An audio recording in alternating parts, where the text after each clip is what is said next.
En Espagne, les employés de la Société nationale des chemins de fer en grève. Plus de 700 trains ont été annulés ce mercredi, en pleine période de grandes vacances. Le personnel de la Renfe proteste contre la réduction des effectifs annoncée par l'entreprise publique.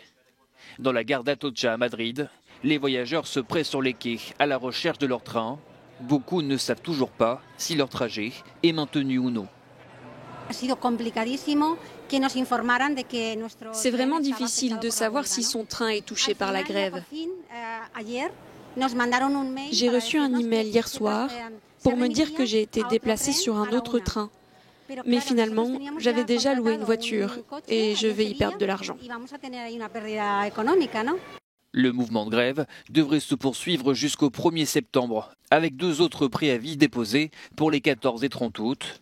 Sont concernés les trains qui circuleront entre midi et 16h, puis ceux entre 20h et minuit. Selon la Renfe, les voyageurs dont les trains sont affectés par la grève ont la possibilité de modifier leur itinéraire sans frais ou d'être remboursés par la compagnie.